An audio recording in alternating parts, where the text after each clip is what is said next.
I have this picture on my Instagram from February 9th, 2014, which is, God, almost 8 years ago now. And it's literally just a picture of my desktop screen with a synthesizer under it, and it is a DAW open, and the DAW is Reaper. And this picture is literally just me trying to figure out how to record my metal band from way back in the day. And whenever I started this whole home studio thing, that was really the main intention, was just I wanted to be able to record my band songs because we didn't really want to pay the money to go record songs at other places. And once I finally found out just how difficult that was and how, you know, that's way easier said than done to just record your band, that opened up this whole rabbit hole of trying to figure out how to produce and mix a professional sounding song. Well, for about the past year or so now, a little over a year, I've fallen down a different rabbit hole like many other home studio owners, and that is YouTube content creation. I've posted 36 videos over the past year, which is not that good, but not that bad. Like I said, it is just this huge rabbit hole of different ways to make content, how to better produce content, how to more efficiently produce content,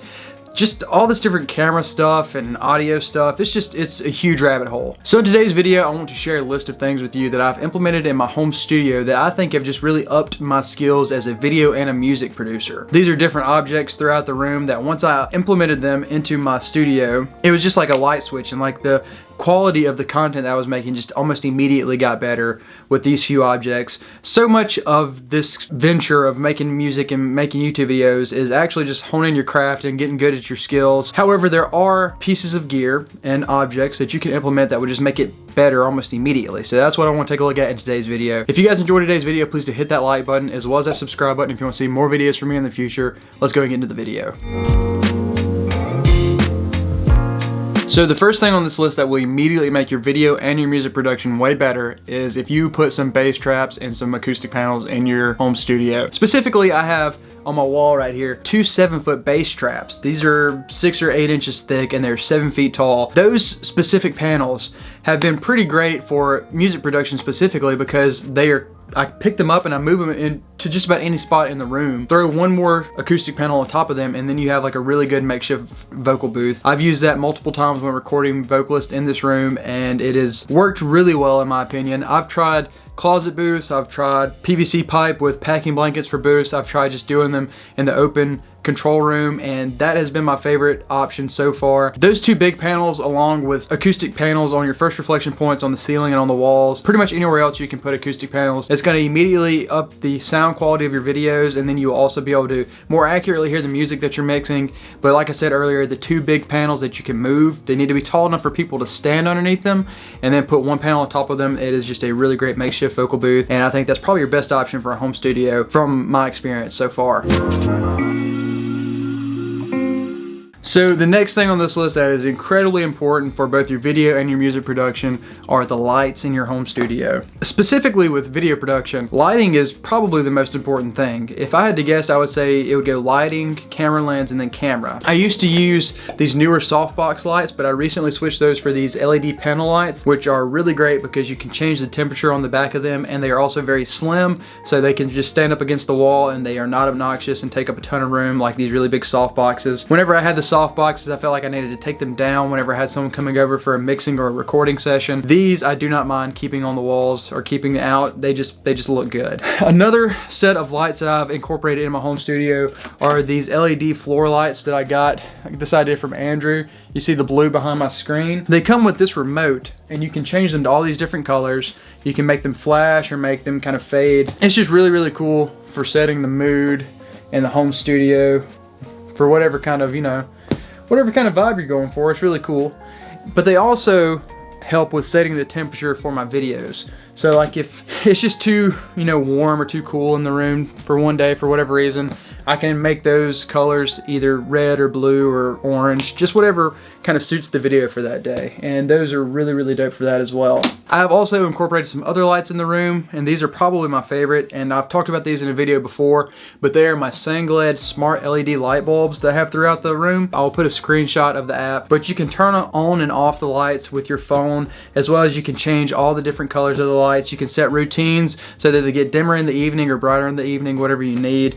This has also been really, really great for setting the temperature of my room. If you've seen any of my older videos, they typically were way too warm, and that's just because all I had were just standard light bulbs and the softbox lights, and it was just, my videos were super warm. But ever since I've incorporated all these different lights into my home studio, the temperature of all my videos has been pretty spot on, in my opinion. That's one of those things you can always get better at. For that, and for setting the mood during a recording or a mixing session, lighting is super important, and that is why I've made it to number 2 on this list.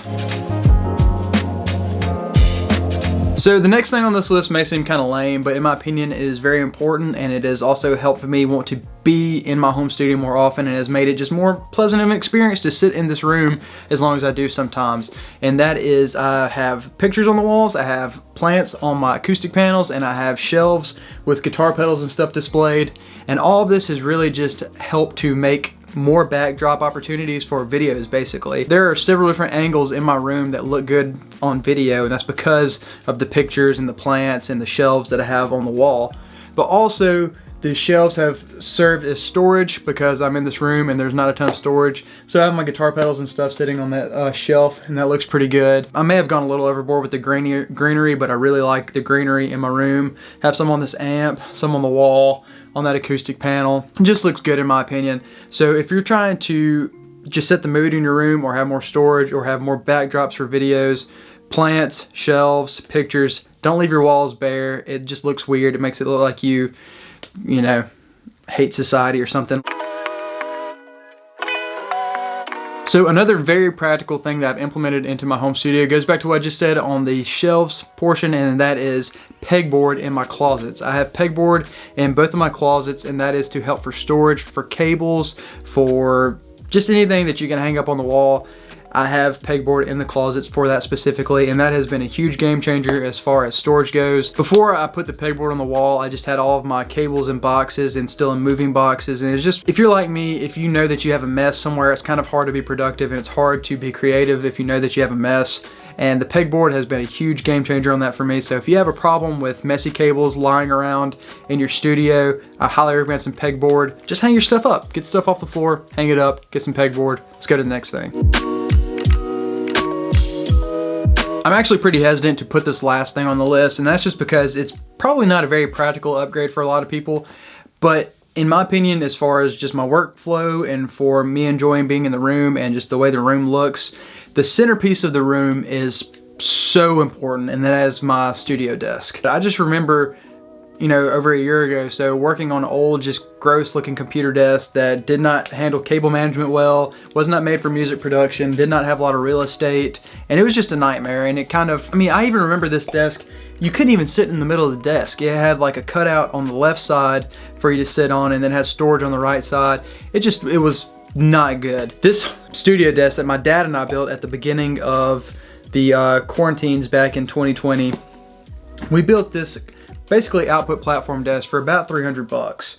If you are handy with tools and woodworking and you want to build a desk like this, I highly recommend it. There are ways to find the schematics on the internet. I will not link that because I don't know the legality of that. There are ways to find the schematics for the output platform desk. Like I said earlier, I really hate working with a mess around me. So the cable management on this desk, the keyboard tray on this desk, it's everything about this desk is perfect for this room, and it's just an absolute battle station. I love sitting behind this thing and working. So if you need more inspiration, or if you want to enjoy working more in your home studio, I'll take a look at my desk. If you're working on a crappy desk and you have a chance to not work on a crappy desk, I highly recommend upgrading your desk. I love mine. I hope you guys enjoyed today's video. I hope that you found something in this video that you can implement. I understand that the desk is probably not as implementable as the other things. However, I highly recommend taking a look at your lighting, your acoustic panels, and then your shelves, and just like whatever you can do to make your room look more pleasant for videos is a must.